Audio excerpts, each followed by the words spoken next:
Dydd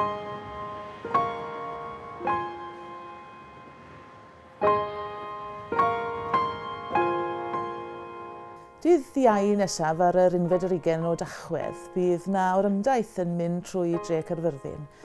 Orymdaith Rhuban Gwyn, mae hyn yn digwydd yn flynyddol. Bwriad y diwrnod yw i gofio am y rhai sydd wedi dioddef o drais domestig yn arbennig merched.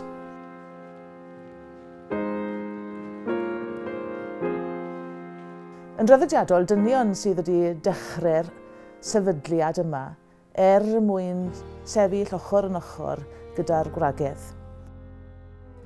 Dwi'n falch i ddweud bellach yng Nghymru hefyd yn ni'n cofio'r diwrnod hyn. Mae yna gymaint o bobl yn dioddef o drais domestig, mae'n dda nodi'r diwrnod. A chofio'n dawel am y rhai sydd wedi dioddef a rhai sydd wedi goroesi trais domestig. Byddai'n dda cael cwmni rhai hynny sydd yn medru dod i Gaerfyrddin erbyn tua 5 o'r gloch dydd Iau nesaf i ymuno ni yn yr orymdaith. Ni'n cario canwyll ac yn cerdded yn dawel drwy'r dre i gofio am y rhai hynny sydd ddim wedi goresgu'n trais domestig. Mae'n orymdaith bwysig, cyfle i ni i gyd gerdded, i fyfyrio ac i ddangos ein bod ni'n sefyll gyda rhai sydd wedi dioddef o gam drin domestig.